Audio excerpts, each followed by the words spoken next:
Welcome to the Deep Dive.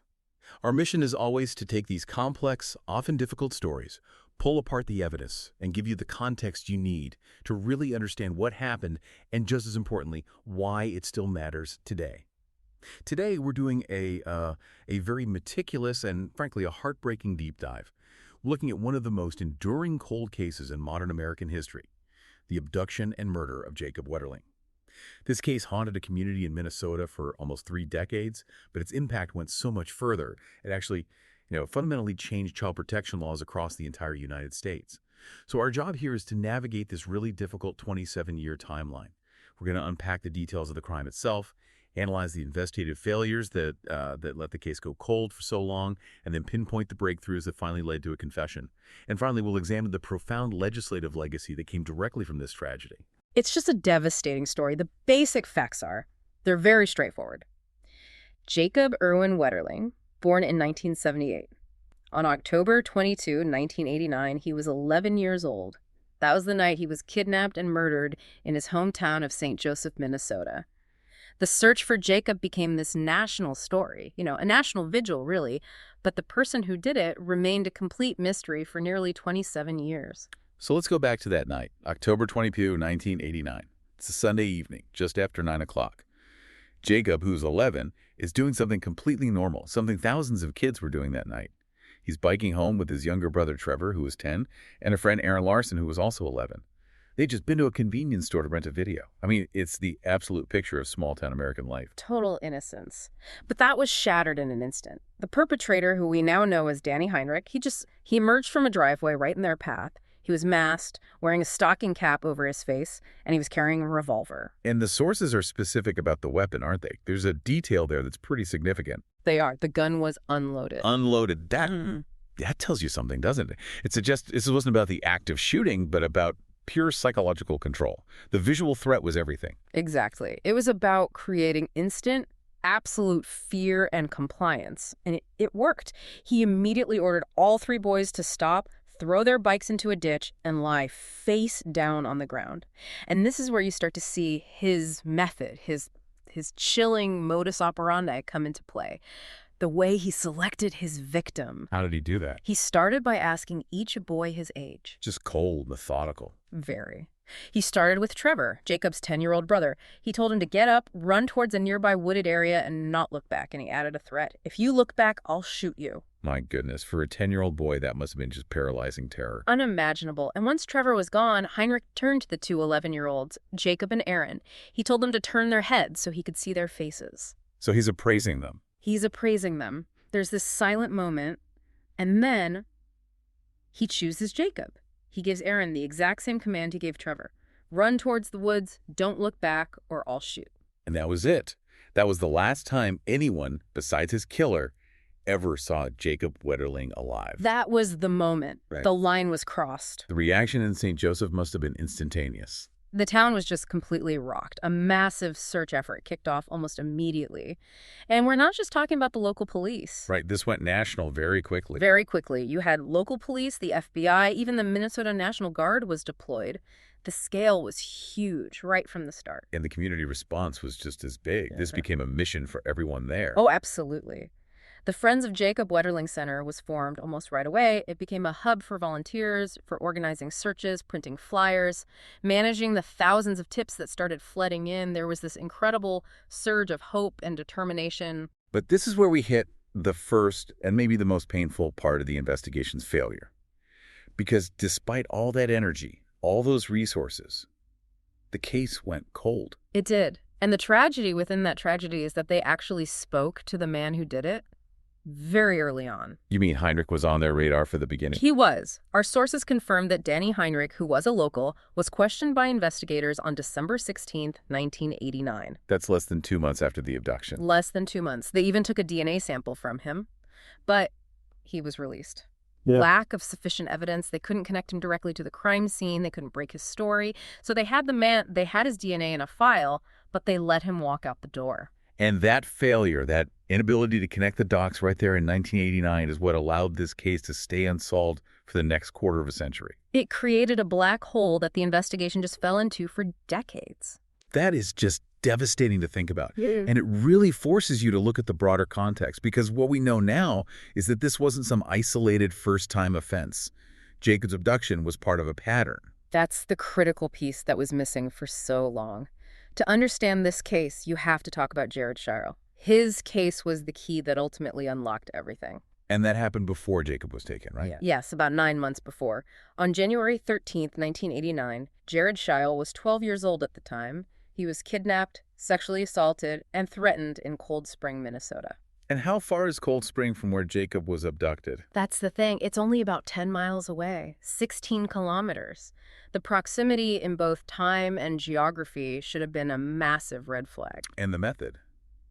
The modus operandi?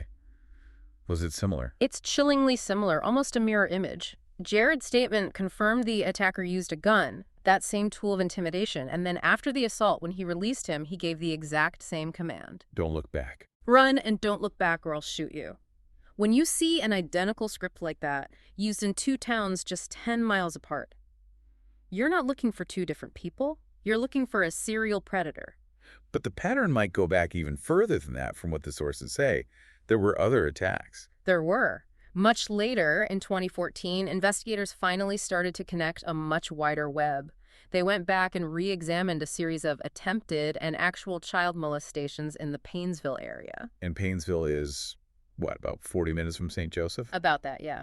And these attacks happened even earlier. Between the summer of 1986 and the spring of 1987, there were 5 teenage boys attacked in that area during that time. Again, no arrests were ever made. So for years, these were all seen as separate, isolated incidents. Exactly. Just tragic but unconnected crimes in different jurisdictions. And I understand that a big push to connect these Paynesville cases came from outside of law enforcement. It did, and this is a really important part of the story. A lot of the credit goes to an amateur investigator, a blogger named Joy Baker. She had been digging into these old Paynesville cases for years, convinced they were all connected. So she brought her research to the authorities. She did. She was persistent. And her work in consolidating all that information was a major catalyst. It helped convince investigators to finally look at all of these incidents. Paynesville in 86 and 87, Cold Spring in January 89, and St. Joseph in October 89 as the work of one person. That really shows the power of, a dedicated person asking the right questions, even when the official investigation has stalled. Absolutely. Without that community-driven effort, those dots might have remained unconnected for even longer. So by 2014, they finally have this potential timeline, but they still don't have a name. They don't have the forensic link. Let's pivot to that breakthrough, because this is where modern science finally catches up to that mistake made back in 1989. Right. And it's a testament to why you never, ever throw away old evidence. As we said, they took a DNA sample from Danny Heinrich way back in December of 1989. For 25 years, that sample just sat in an evidence locker. There was nothing to compare it to in the Wetterling case because there was no crime scene, no body, and therefore no DNA from the killer. But there was DNA from the Jared Shirel case. There was, and that was the game changer.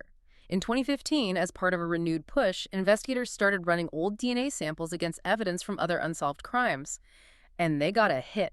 Heinrich's 1989 sample matched the DNA from the Shirel assault. A perfect match. After 26 years, they had it. The man who assaulted Jared Shirel was Danny Heinrich. And if he did that, he was almost certainly the man who took Jacob Wetterling. That must have been a huge moment. But it also created a massive legal problem for them, didn't it? They have this proof, but they can't actually charge him with that crime. Right. And this is a crucial legal point for you to understand. They couldn't prosecute him for the Shirel kidnapping and assault because of the statute of limitations. The time limit for filing charges had run out. It had long since expired.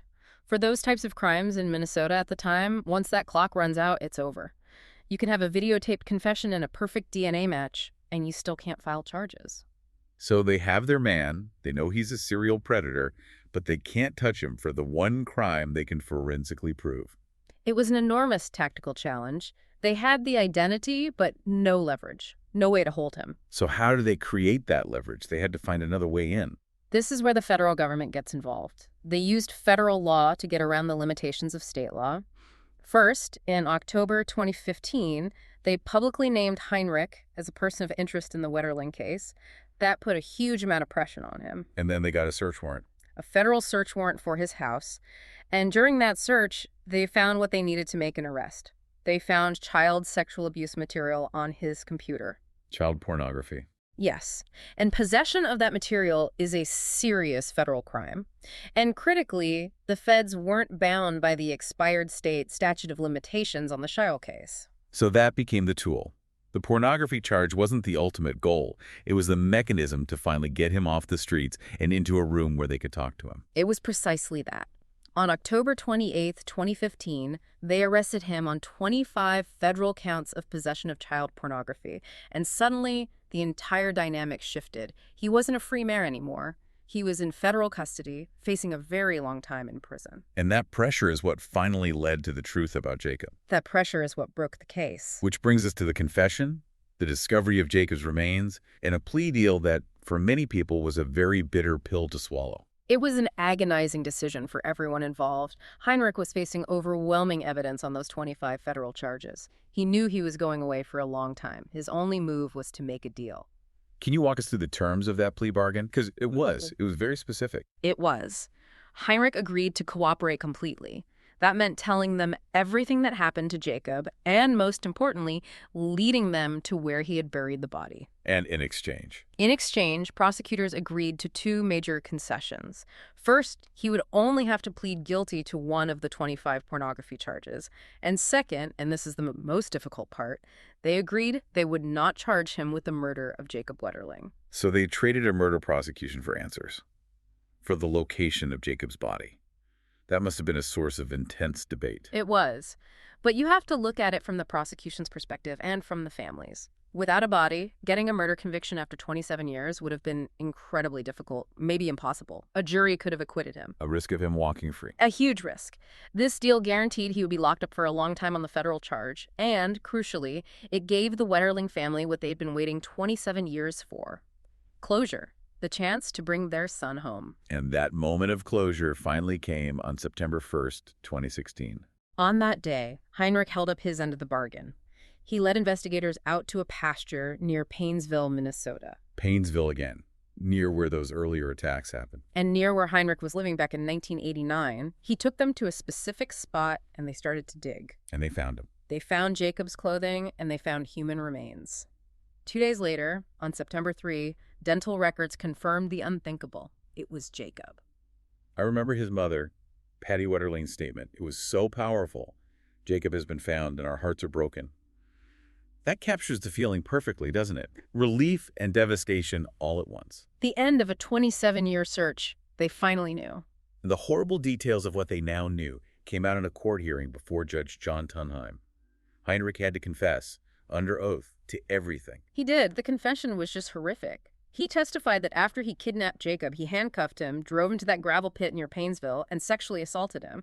And then, he said, he shot and killed him and buried his body right there. The sources also mentioned he had a police scanner that night. That's right. He claimed he was able to avoid the initial police search because he was listening to their radio traffic on a scanner. It shows a level of, criminal sophistication and planning. And there was another disturbing detail. He went back to the site later. That might be one of the most chilling parts of his confession. He admitted that he returned to the burial site about a year after the murder to move the body. Why? He said he'd noticed that part of Jacob's jacket had become exposed from the ground. He was afraid of being discovered, so he dug up the remains and buried them again, deeper. Just cold and calculated. And during that same hearing, he also had to formally admit to the Shiles crime, correct? Yes. As part of the deal, he stood in court and admitted to kidnapping and sexually assaulting Jared Shiles. It officially linked the two cases and confirmed he was the serial predator they had been hunting for decades. So let's talk about the sentence. He gets 20 years. For many people, that sounds impossibly light for what he did. It does, on the surface. He received the maximum sentence for that one count of child pornography he pleaded guilty to, 20 years in federal prison. But the key to the deal, the public safety part, is what happens after those 20 years are served. The civil commitment. Exactly. The plea deal explicitly allows the state of Minnesota to seek his civil commitment as a sexually dangerous person the moment his federal sentence ends. And that's not a criminal proceeding. It's different. It's completely different. It's a civil court process where the state argues that even though he's done his time, he has a mental abnormality that makes him highly likely to reoffend. If the court agrees, they can hold him in a secure state treatment facility, potentially for the rest of his life. So the plea deal was structured to ensure that, one way or another, he would likely never be released back into the public. That was the strategy. And Judge Thunheim made that absolutely clear in his sentencing statement. He gave this incredibly powerful speech where he looked past the technical charge. He didn't want the record to just say child pornography. No, he said, and I'm quoting here, "We won't pretend that this crime and sentence is about child pornography." He went on to say, "It is also about changing the lives of so many children and parents. Every child knows the story of Jacob Wetterling. You stole the innocence of children in small towns, in the cities of Minnesota and beyond." He was speaking to the entire generation that grew up under the shadow of this case. He was, and he looked directly at Heinrich and essentially foreshadowed the civil commitment, saying that because the crime was so heinous, it was unlikely society will ever let you go free, even after the 20 years. He was sending a clear message. Heinrich was then transferred to a federal medical center in 2017 to start serving that sentence. Before we get to Jacob's incredible legacy, there's one more deeply disturbing part of the story we need to cover: the missed opportunity. The connection to a man named Dwayne Hart. This is just a gut-wrenching part of the timeline. After Heinrich's arrest, media reports uncovered that he and his brother had been sexually abused when they were children. Their abuser was a man named Dwayne Hart. And Hart had dated Heinrich's mother. He was a convicted sex offender who deliberately targeted single mothers to get to their children. A classic predatory pattern. And while that history in no way excuses what Heinrich did, it provides this incredibly dark context. But that's not the most shocking part of the Dwayne Hart connection. The shocking part is what Hart told the police, and when he told them. Yes, it's catastrophic. Dwayne Hart implicated Danny Heinrich in the Wetterling disappearance as early as 1991. 1991. 2 years after Jacob was taken. What did he say? He told investigators two very specific, very explosive things. First, he said that Danny Heinrich had asked him for advice on how to dispose of a body. Wow. And second, he said he had seen suspicious items, including firearms, at Heinrich's house. I mean, that's not a vague tip. That's a named informant giving concrete, actionable intelligence, pointing directly at a person of interest from whom they'd already taken a DNA sample. It should have been an all-hands-on-deck moment. It should have triggered a massive follow-up. But it didn't. For reasons that are still not entirely clear, that lead went cold. Our sources indicate it was apparently not followed up on. Maybe they didn't find Hart credible because of his own criminal record. Maybe it got lost in the shuffle. Whatever the reason, the lead just died. If they had pursued that in 1991 and connected it back to the fact that they'd already interviewed Heinrich and had his DNA on file, the case could have been solved 25 years earlier. It's the most tragic what if in this entire story. It highlights a systemic failure that had devastating consequences. it's truly heartbreaking. Which makes what Jacob's family did in the face of that failure and their grief all the more remarkable. Let's shift to that legacy. The laws and organizations created in his name. The strength of Jacob's parents, Jerry and Patty Wetterling, is almost beyond comprehension. They refused to let their son's memory be defined only by the crime. Just 4 months after he was taken, they formed the Jacob Wetterling Foundation. And this wasn't just about funding Jacob, was it? It was a broader mission. It was. It was about child safety for all children. Over the years, that mission became more focused. In 2008, it became the Jacob Wetterling Resource Center with a clear goal: to educate the public about who takes children, how they do it, and what each of us can do to stop it. They worked to change the conversation from just stranger danger to a more realistic understanding of prevention and awareness. And their advocacy had an almost immediate and truly monumental impact on federal law. It did. In 1994, just a few years after the abduction, Congress passed the Jacob Wetterling Act. This piece of legislation is foundational. It changed everything about how the justice system tracks offenders. Explain what it did, because before this act, the system was a complete patchwork, right? A total mess. Before 1994, there was no uniform system. A convicted sex offender could serve their sentence, move to a different state, and essentially vanish. Law enforcement in their new town would have no idea who they were. The Jacob Wetterling Act was the first federal law that required states to create and maintain a sex offender registry. It was a condition for them to receive certain types of federal law enforcement funding. It forced the creation of a system where there was none. And that law was just the beginning. It laid the groundwork for other major laws that people are probably more familiar with today. Absolutely. The Wetterling Act was the first domino. The next big one was Megan's Law in 1996, named for Megan Kenka. So the Wetterling Act created the registry, the list of names. What did Megan's Law add? Megan's Law added the public notification component. It said it's not enough for police to have this list. The community has a right to know if a registered offender is moving into their neighborhood.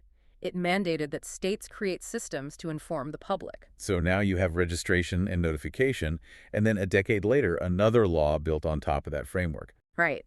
The Adam Walsh Child Protection and Safety Act of 2006, its goal was to standardize everything. Even with the first two laws, the rules for who had to register, what tier they were, how often they had to check in, it all varied wildly from state to state. The Adam Walsh Act created a national uniform standard for all of these registries and established the National Sex Offender Registry you see online today. So you can draw a direct line from Jacob's abduction in 1989 to this comprehensive national system we have now. It's an incredible cascade of change. And beyond the laws, there are physical memorials, like the Bridge of Hope. Yes, a bridge over the Mississippi River near St. Cloud was dedicated to Jacob. It's called the Bridge of Hope, a permanent reminder of a hope his family held onto for so many years. As we bring this all together, we're left with this really painful contrast. On one side, you have this profound institutional failure, a 27-year investigation that missed key leads and failed to connect obvious patterns for decades. And on the other side, you have this incredibly rapid and effective legislative response. The work of Jacob's parents started changing federal law within 4 years, so the justice system's criminal investigation was agonizingly slow, but the political and social response they inspired was incredibly fast and permanent. And that contrast really comes down to individual persistence versus institutional inertia. The persistence of the Wetterling family, and even people like Joy Baker, the amateur investigator who helped connect the Paynesville cases. It's a powerful reminder. In these long, cold cases where the system itself might have failed or moved on, progress often comes from the outside. From the families who won't give up, the community members who remember something, and the new investigators willing to look at old files with fresh eyes. So if you think about this story, reflect on that idea of persistence versus paralysis. Think about how often true justice, especially in a case like this, depends not just on a big initial response, but on the quiet, unrelenting refusal over decades by a few dedicated people to simply accept that the answers can't be found. That commitment is what finally brought Jacob home and is what ensures his memory continues to protect countless other children today.